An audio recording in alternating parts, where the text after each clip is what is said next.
all things happen in the order to which they are received. I say that because I get a lot of people that call me all the time. Where am I at? What do I got to pay to get out in front of? It doesn't work like that. This young gentleman has been waiting forever for me to work on this little box. And it looks like a Palomar, smells like a Palomar, but it's an Avenger 250. The Avengers. And then we got this little guy, which is a, let's make sure I got his name all covered up, a Palomar, later model, 225. It's got two MRF 455 small body transistors in it.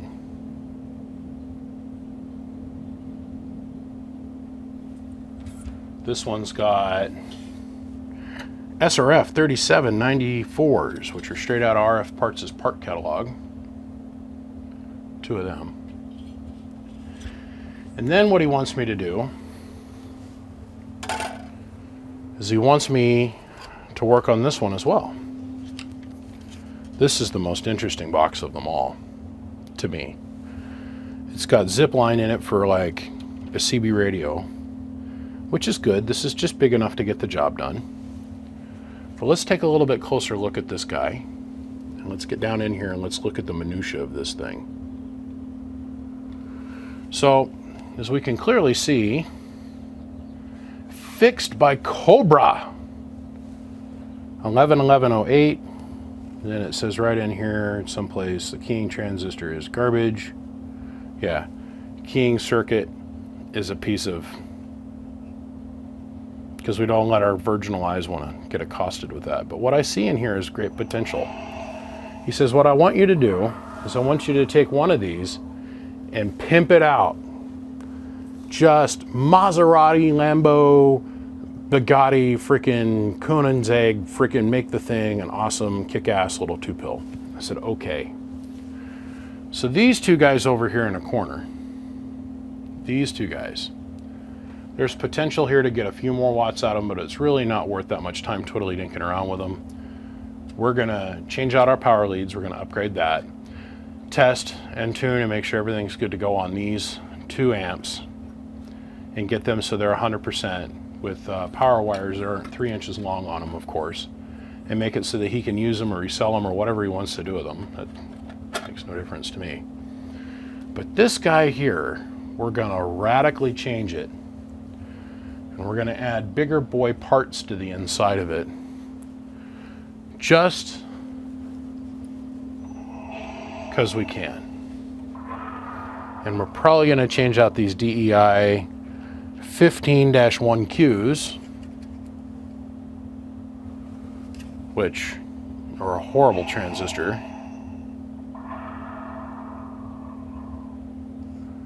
And we're going to change out a lot of the gobbledygook that's on the inside of this and make it so it runs a little bit better. So, now that we got that established, first I'm going to do the work on the 2 Palomars, the Avenger and the 225. And then we're going to come along and we're going to radically change this thing. Away we go. Okay, so we just went through, and how this works is we've got our on-off switch for our amplifier, our preamp switch that only comes active when the amp is on, power indicator, transmit indicator, FM and sideband, and then a low-high attenuator on this, okay? So first we're going to start off with the amp off, preamp off, in AM, in low. First let's show you drive. Hello, 1 2 1 2 1 2 1 2. Hello, hello, hello. Okay.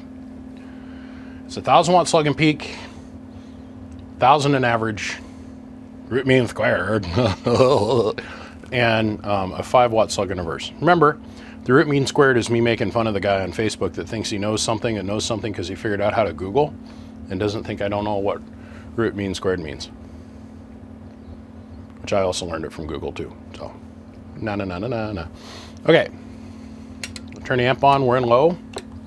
Hello, there's our 200 watts. We're gonna go to high. Hello, hello, wa da da da da da. La da da da da da. Boom, back to low. Hello, audio, 1 2 1 2. It's a good little amp. Hello, hello, hello, hello, hello, hello. It's a 5-watt slug in reverse between the 2950 bench radio and the little Pal225 Elite. So, we did a little power wire upgrade on it and put big enough power wires on it that a normal human being can put their big digis around it and get things to wrap up and get done.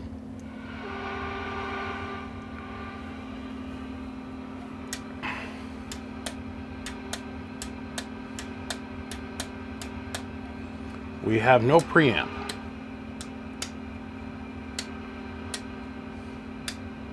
It's our sideband delay, low, medium, and high. High, AM. We have no preamp.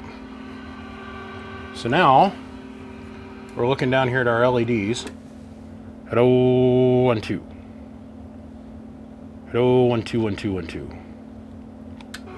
So everything is lighting up the way it should, but we have no preamp function.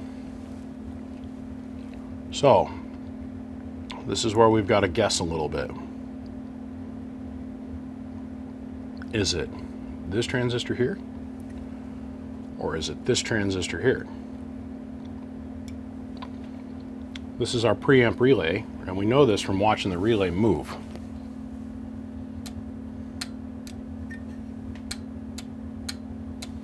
See that? See the little armature moving? Okay. I'd be willing to bet that our preamp is most likely this transistor right here. Most likely. So, we're going to repair our preamp. Let me get that fixed.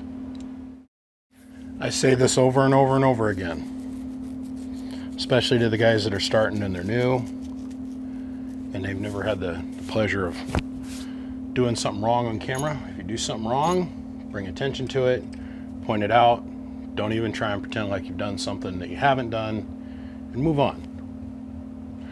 So, what we're going to look at is the inside guts of this Avenger 250 or 225. Now, I was wrong, and I remember in the last segment I pointed out that I thought this capacitor or this transistor was the one that was preamp. Well, there's two ways to do this: the right way, and then the slap half-ass hackery of just cutting the transistor off and then soldering to its legs. That's what a lot of roadside truck stop CB repair places would do. Well, I don't work like that, and I was interested to see what the bottom side of this looked like.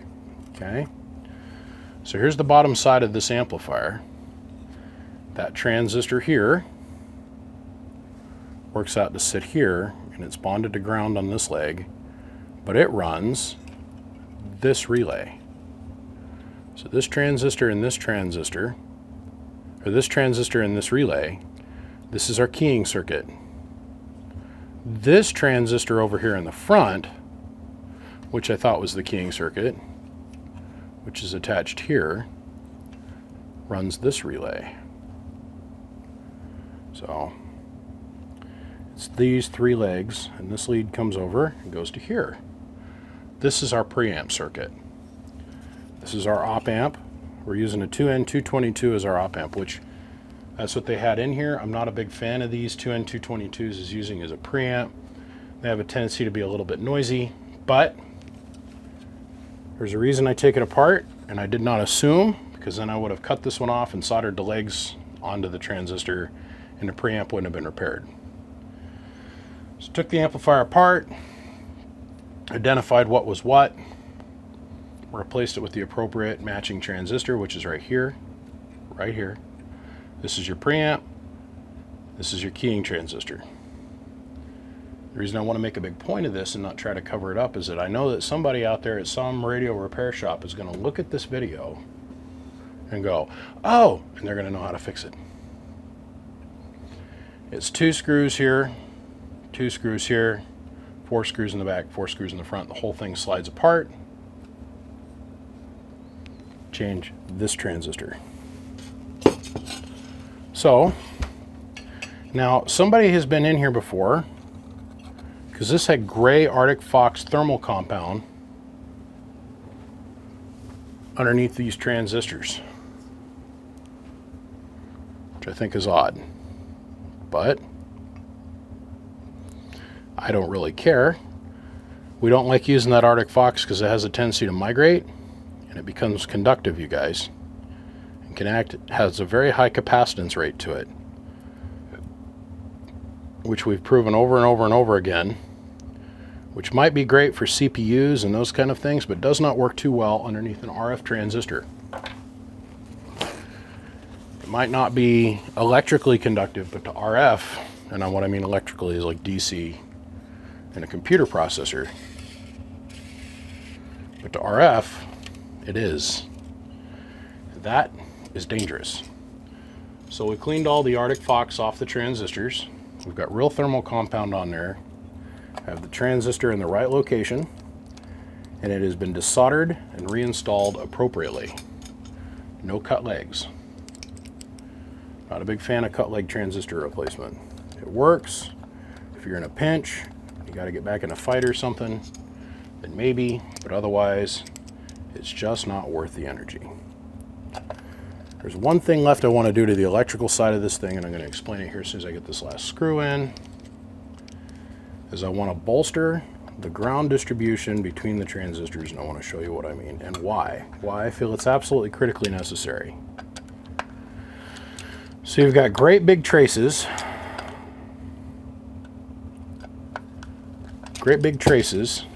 feeding ground to the legs of the transistors on the outside, but on the inside we have this little tiny trace right here and right here that carry ground potential to the center for these two legs on the transistors. See that? Little tiny trace. Another little tiny trace over here. So we're going to take an extra piece of like 10 gauge and we're going to go from here to here to help reinforce these tiny little traces to carry more ground current. Look at how tiny that trace is over here. Look at that. Same thing here. That's all that's carrying the 12.5 amps worth of current to both sides of these transistors. So total, there's going to be 25 amps worth of consumption, but only one transistor is on at a time, so it's carrying 12.5 amps to the center post and 12.5 amps to the outside legs of the emitters. So, okay, let's get this thing buttoned up. Okay, so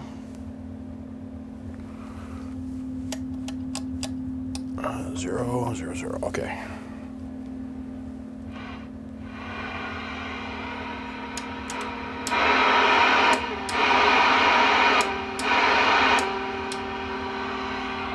Preamp is repaired.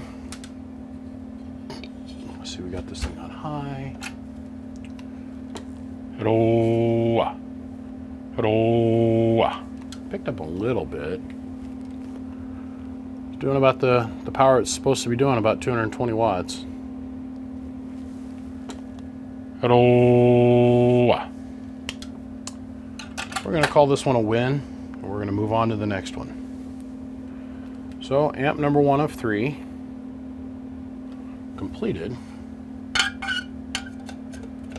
It's got a little BBI sticker on it.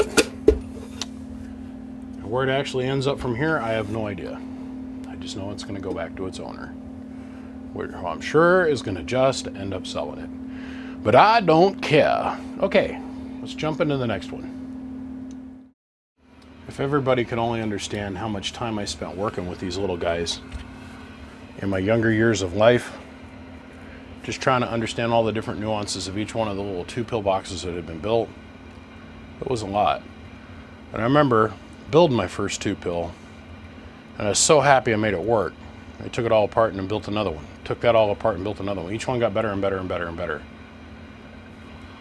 I love working on 2-pills. Okay. Power. Let's see here. Power. Wait a minute.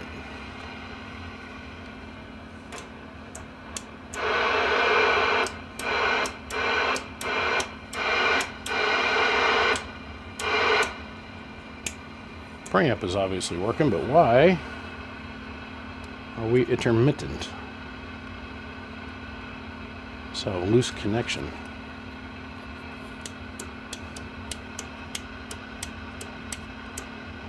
Okay, run with it. Okay, so shut the amp off. Let's turn the volume down. Hello, 1 2 1 2 1 2. Okay, 30 watts of drive makes on low. Hello, 125 watts. Medium. He's in the middle. Hello, that must be high. Hello. Guess medium is in the middle. Hello, 210. Hello, 220. Hello, 1 2 1 2 1 2 1 2. Input tune isn't teabag.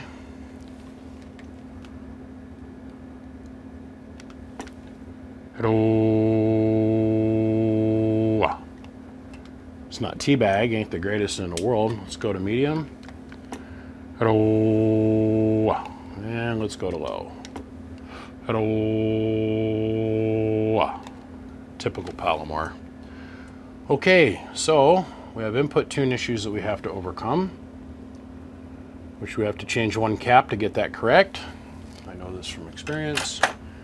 We have to upgrade our power wires, and we're done with this one. Well, power wire upgrades and done. Tuning cap is changed. And let's see what we get out of it. So, hello, drive, start on low. Hello, it's about 150. Medium, hello, 220. And high, hello, hello, strong 250. It's the best we're going to get out of this little guy. We're asking an awful lot of those 455 small body transistors that are in there, and they're giving us every little drop of man joy love they can give us. Well, 225 is done. Let's put ourselves a sticker on it, and we'll put her back together.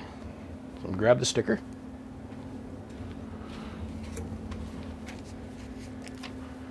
Make it bona fide.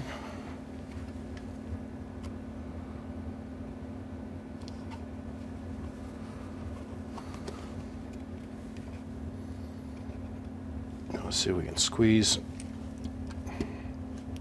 this thing in here. Oh, hate it when I do this. Look at that. Son of a diddly-do fart.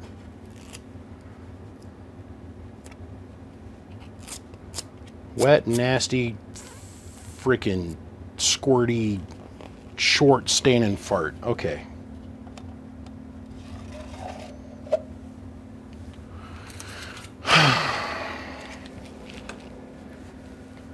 Put screws in it. Let's move on to the other one. Well, since 2008, when Fixed by Cobra was in here last, I don't know who Cobra is, but we're going to give this thing a fair shake. I'm assuming this is the on-off switch because I looked at the wiring and the light turns on and the fan starts running. The label, if I look at the wiring, that would be low, or no, that would be high with the switch up, and down is going to be low. So we'll start off on low. Let's give this thing a fair shake so we got a little bit of before and after. We're on 14.5 volts.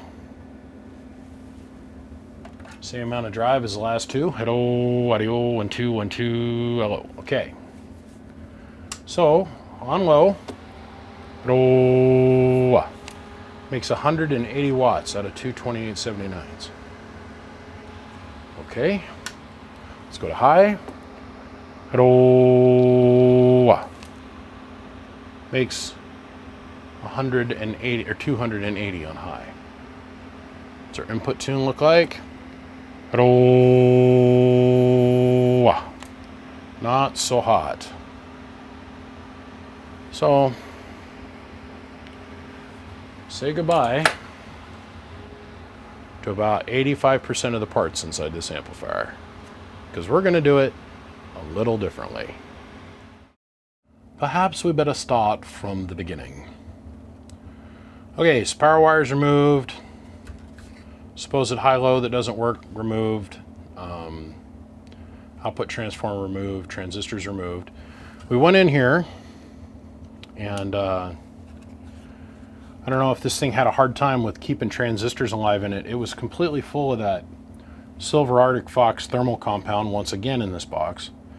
So I went in here and I noticed that the holes that go into the heatsink were stripped out, and that's what happens when you use little drywall screws like this. Focus. Focus. Little drywall screws had peeled up the aluminum on the heatsink, so it had a lip around all 4 holes. Well, believe it or not, that little lip is just enough to make it so that the rest of the transistor can't make contact with the heatsink, and it probably has gone through 1 million transistors in its life. So I went ahead and hogged those out, made it so we got a nice flat surface going into it. And we're going to replace the DEIs that were in here, the 15-1AQ, whatever the garbage they are. And we're going to put the HG 1608s in here. And we're going to build the box up the rest of the way. I shall return. Well, we changed out a couple things on the inside of this. Output transformer, relay, power wire, or not relay, but power wire, a bunch of capacitors. Changed out everything's wired, made sure everything had Teflon, got rid of the high-low stupid switch, and made this a direct drive 2-pill. So short of the cabinet and maybe a couple other little small components, this is now about 80% what would be inside of my box. It reflects, it drives a little bit lower in power, but it shows.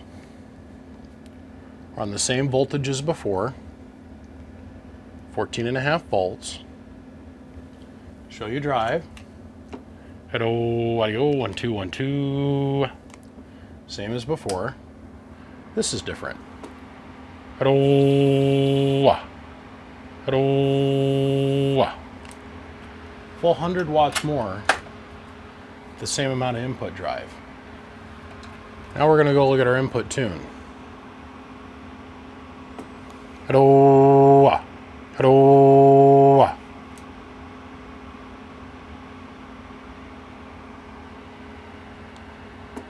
Hello, hello, audio. Needless to say, this thing's a little bit hotter than it was just a minute ago. So now we're going to drive the shit out of it, for lack of a better term. Get rid of the 2879 radio, or 2950 radio. And we're going to hook up a radio that's got a 29 or 2879 in it. Need a blue coax. Come here. We're going to hook up our 490. Shut that off. Hello, audio. Hello, audio. Hello, audio. Yeah, your eyes didn't deceive you. It's like a 400 watt peak power monster, or 500 watt peak power monster now. Hello.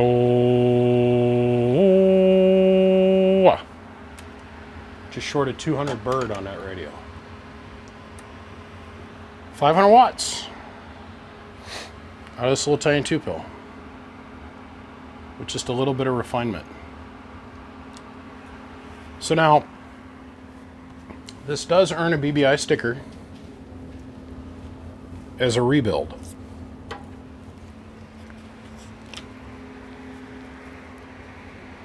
And I'm pretty sure the gentleman that owns this thing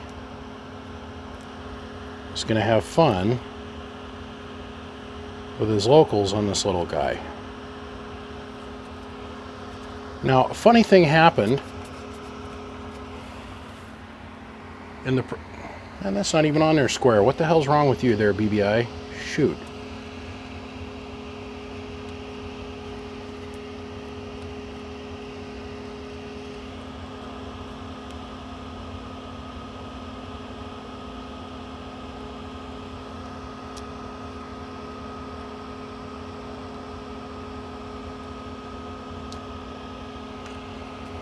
There we go. Now we're square. Funny thing happened in the production of this box. This is the third set of transistors it's been in this thing since I got it. Let me show you what I'm talking about. These are brand new, out of the tray, HG 2879 1608s.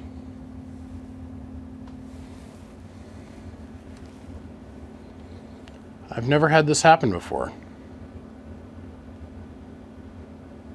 First time I've ever seen this.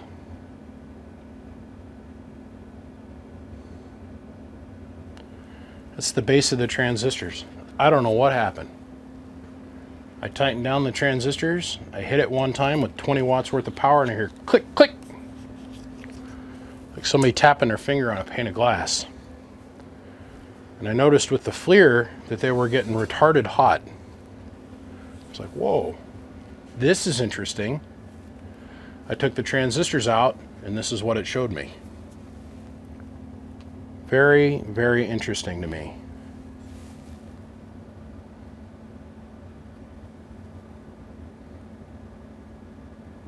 Just cleaved them clean off. Same thing with these two.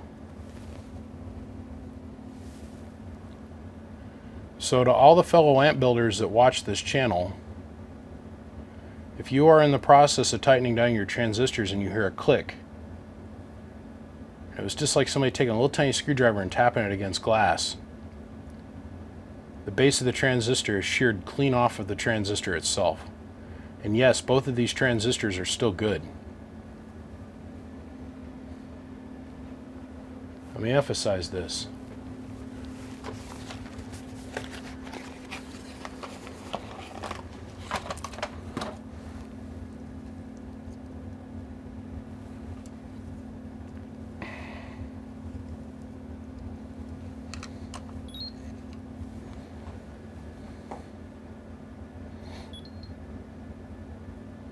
Gain of 39, almost 40 on this one.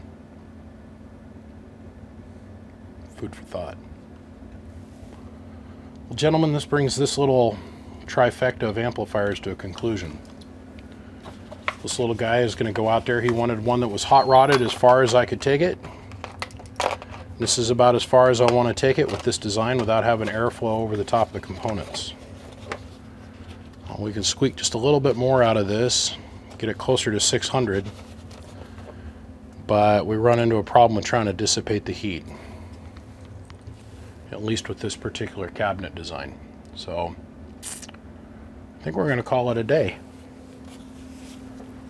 Little no-name home-built, homebrew, repaired by Cobra in 2008 box is off to the races and running. So three more amplifiers back in the world, 10/8 and straight from this little bench. And now I'm going to go and build myself a one pill.